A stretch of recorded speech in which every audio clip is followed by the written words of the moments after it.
She woke up that morning thinking she was about to face the worst day of her life, the wedding of the man who destroyed her. Public humiliation, living proof that she wasn't good enough.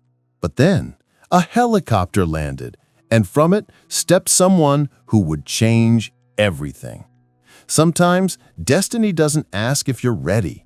It simply shows up literally from the sky and gives you a second chance when you least expect it. This is Adeline's story.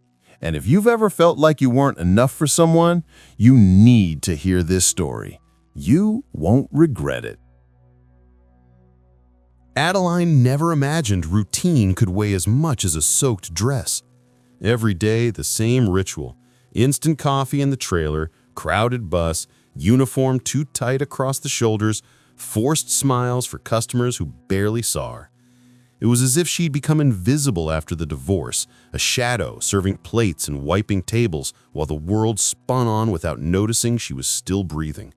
But breathing wasn't living, and Adeline knew it every time she came home to find only silence waiting for her. That Thursday afternoon, she was drying glasses when she saw a couple laughing at the corner table. He held her hand like someone holding something precious, fragile. The woman's laughter echoed through the room, light and carefree, as if love were the simplest thing in the world.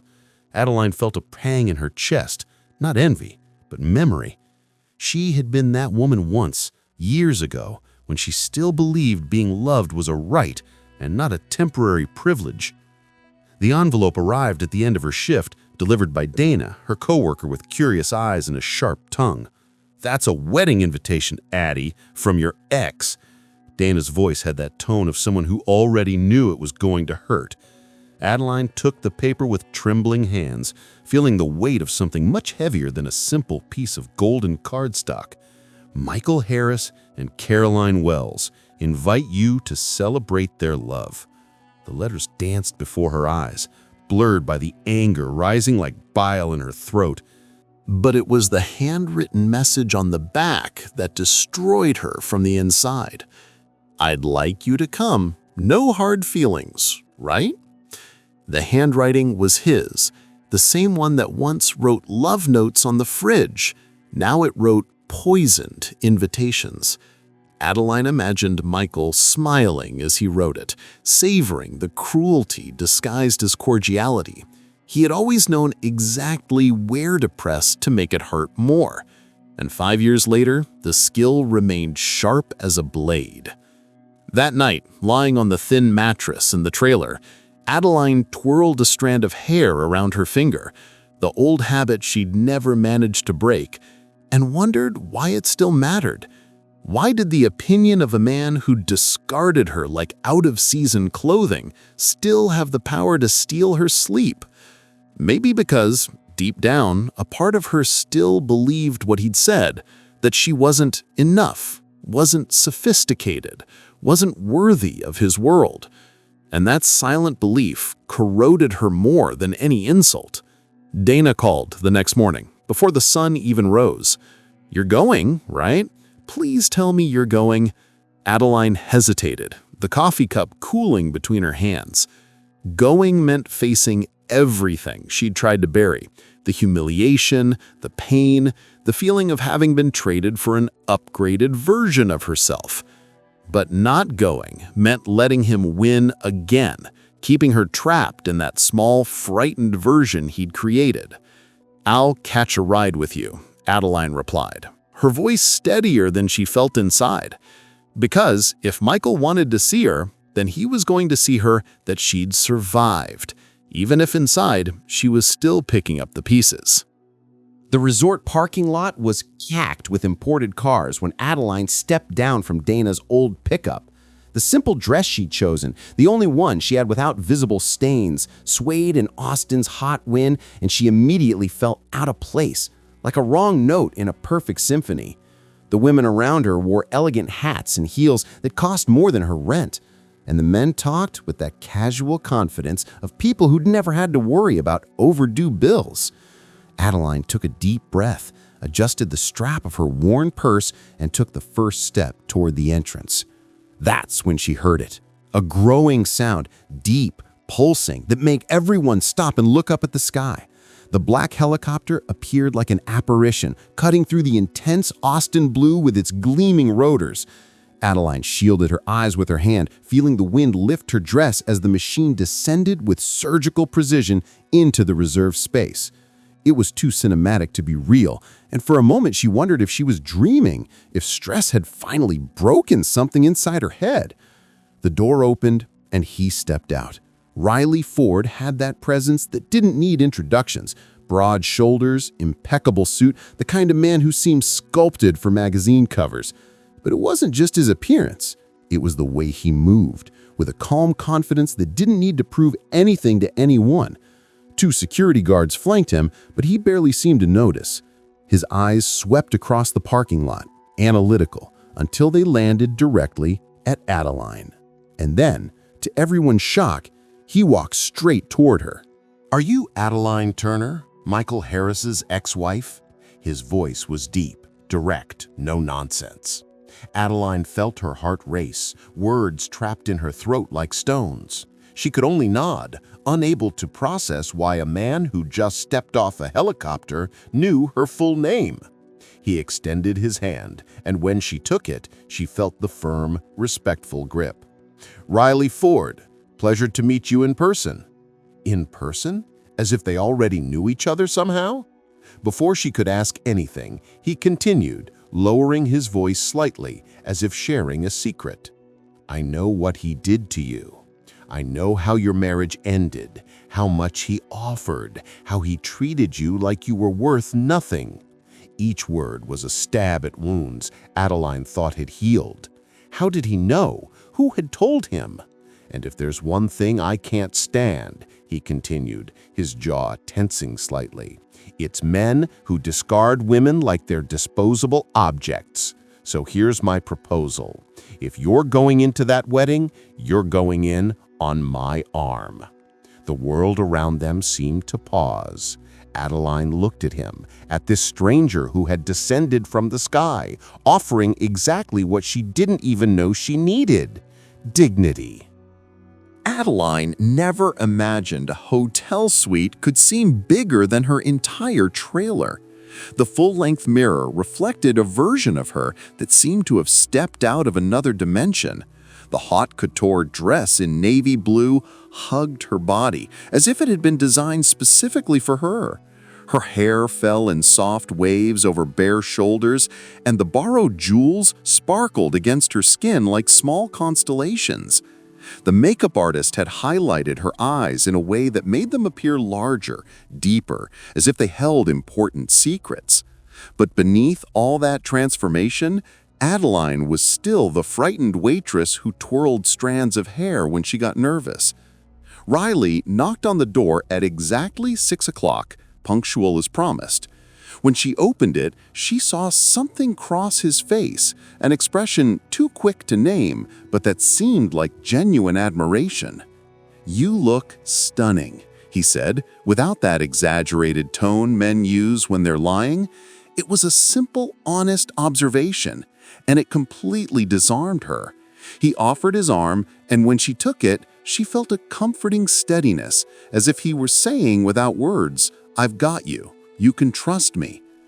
Entering the main ballroom was like diving into ice water. Every eye turned, and Adeline felt the weight of each gaze like tiny needles on her skin. She saw the exact moment Michael recognized her.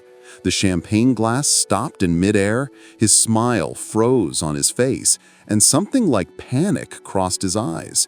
Carolyn, the impeccable bride in her stratospheric white dress, followed her future husband's gaze and frowned slightly, like someone who'd just noticed a stain on something perfect.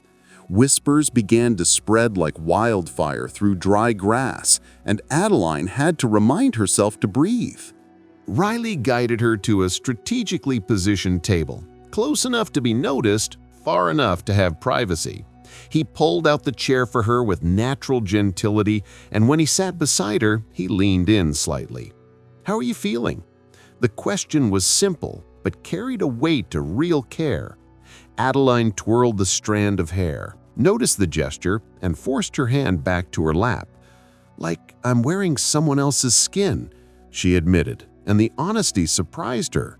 He smiled, not that social smile of someone fulfilling protocol, but something smaller, more genuine.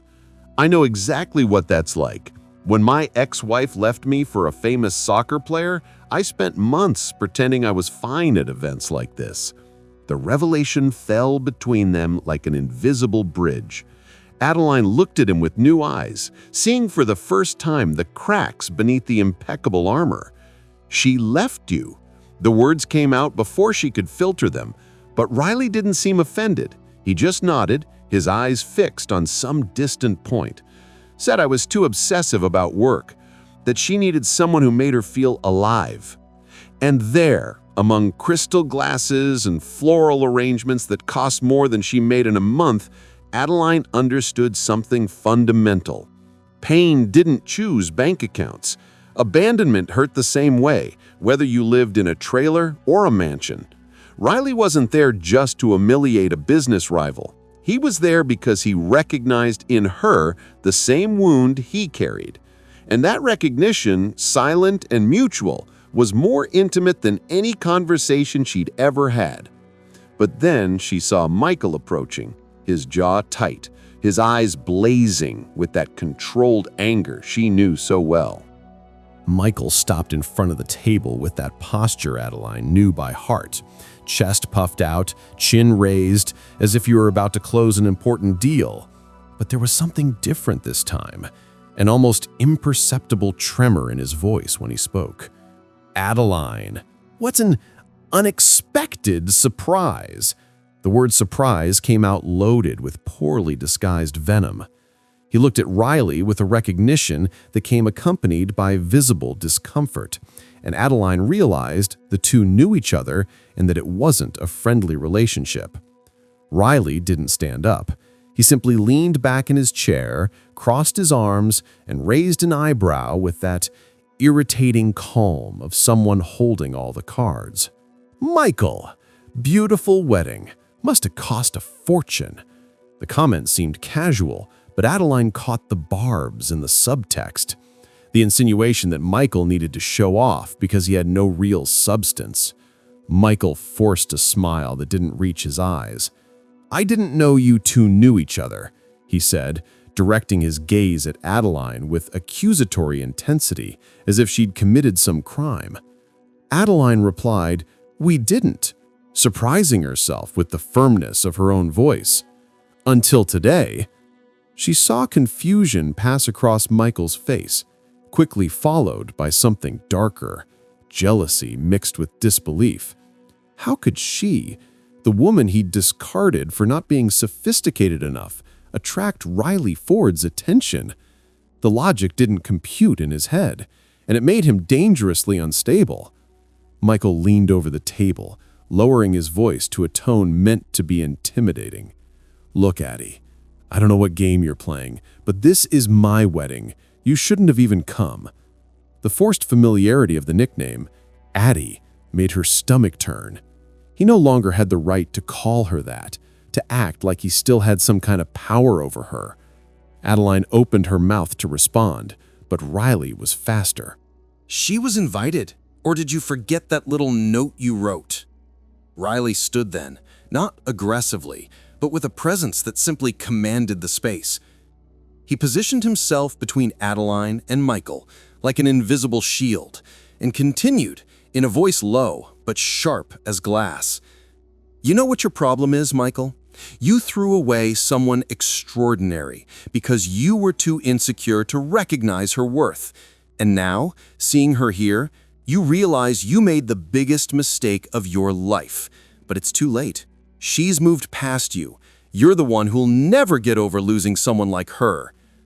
The silence that followed was so thick, Adeline could hear her own heartbeat.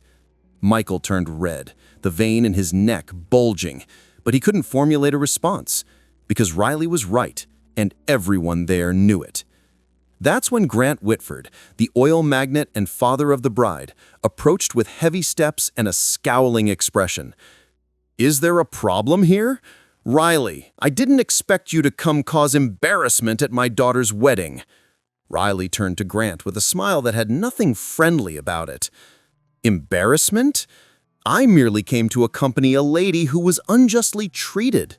If anyone here should feel embarrassed, Grant, it's certainly not me. The tension between the two men was palpable, an old, deep rivalry that went far beyond that night.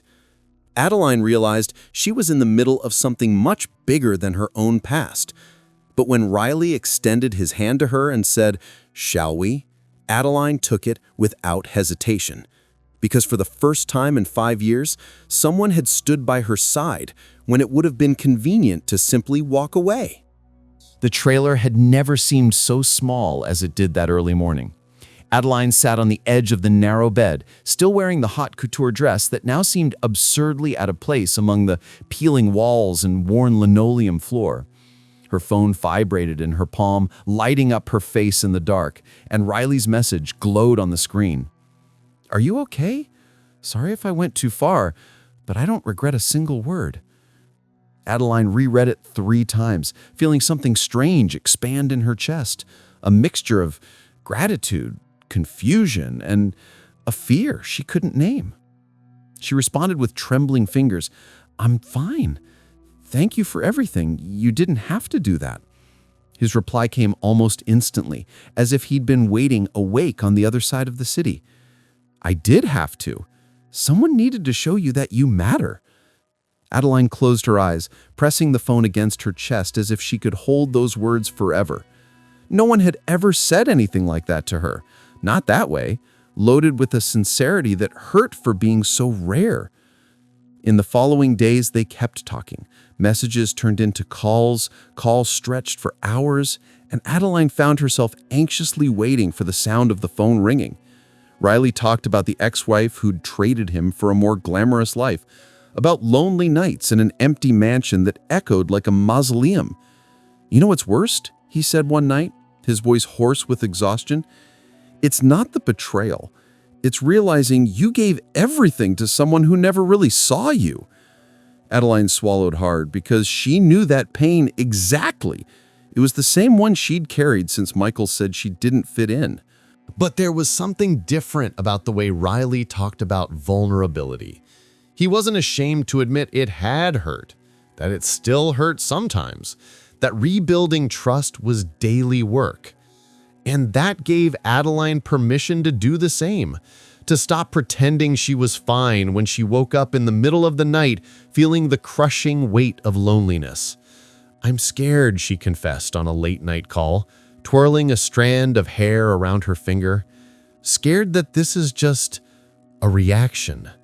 Scared that you're only saving me, not wanting me."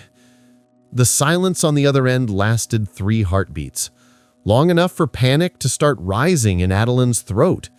But then Riley responded with a clarity that cut through all her defenses. "I don't want to save you, Adeline. I want to know you.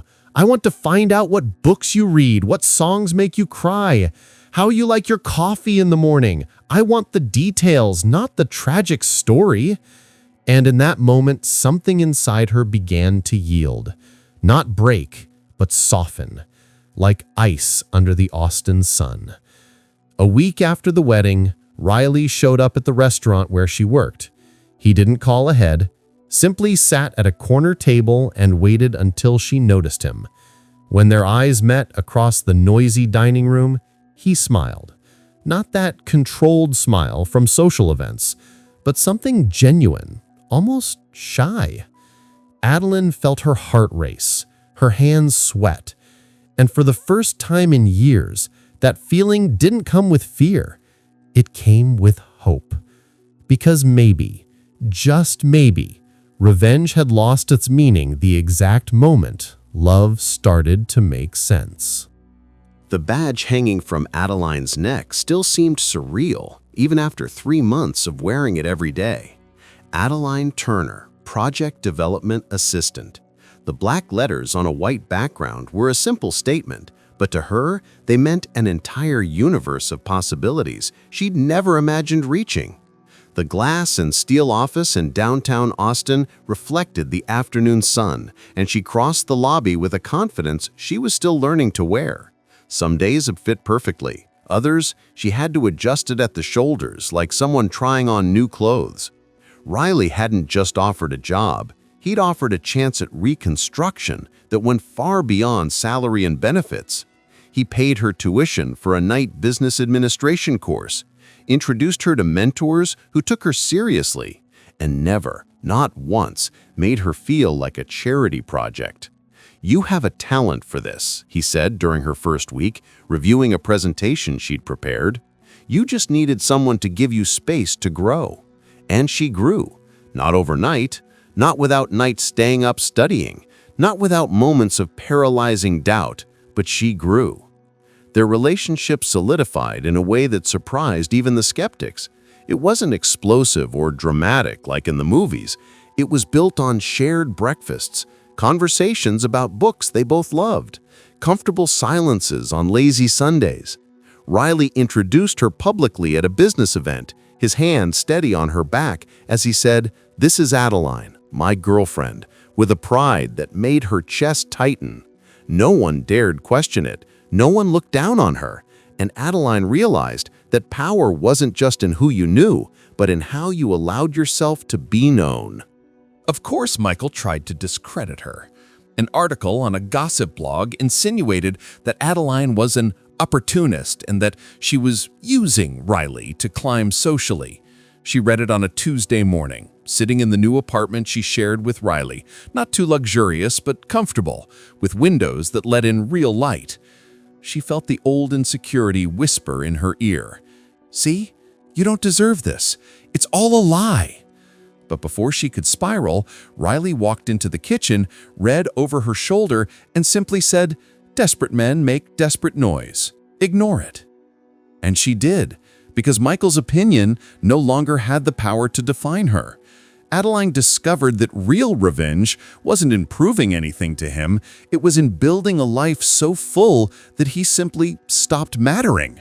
She saw photos of him and Caroline on social media, smiles too perfect to be genuine, and felt only a twinge of pity. Pity for someone who chose appearance over substance, status over connection. One afternoon, while reviewing contracts at the office, Adeline looked out the window and saw Riley crossing the parking lot, heading her way. He was carrying 2 coffees, hers the way she liked it, with extra foam, and wearing that blue sweater she'd said matched his eyes. When he walked in and placed the coffee on her desk, leaning down to kiss her forehead, something clicked inside her.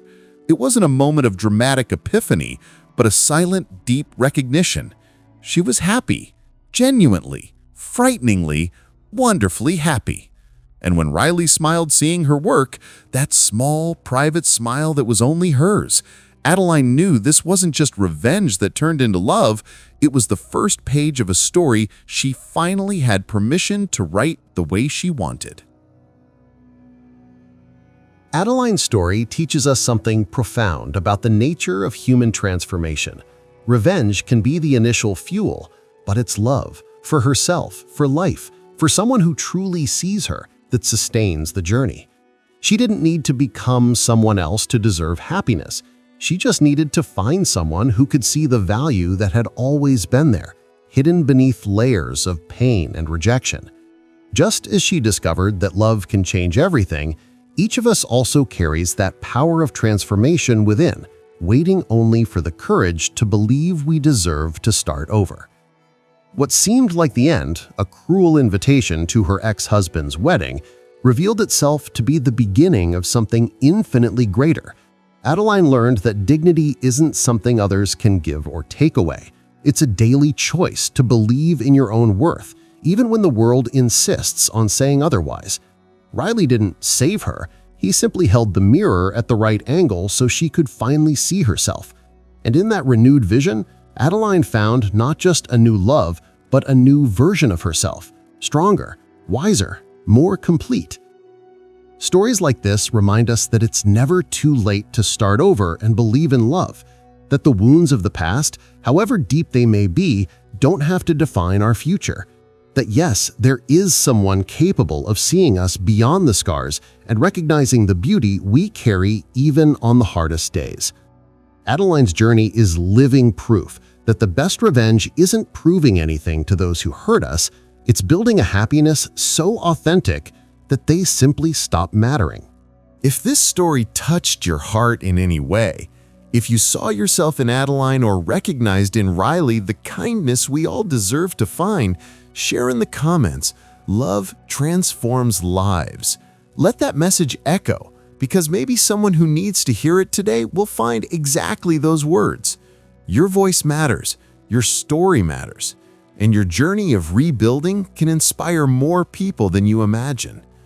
Subscribe to Eternal Romance Stories and experience with each episode emotions that warm the soul and reflections that transform the heart. Here you'll find stories that don't just entertain, but touch deep places, that make you believe again in the possibility of true love, of second chances, of a life that can still surprise you. Each narrative is carefully crafted to remind you that no matter where you are now, there's always room to begin again. And this was just one of many stories that will move you here. Because as long as there are hearts beating and people daring to believe, there will always be another love story waiting to be told.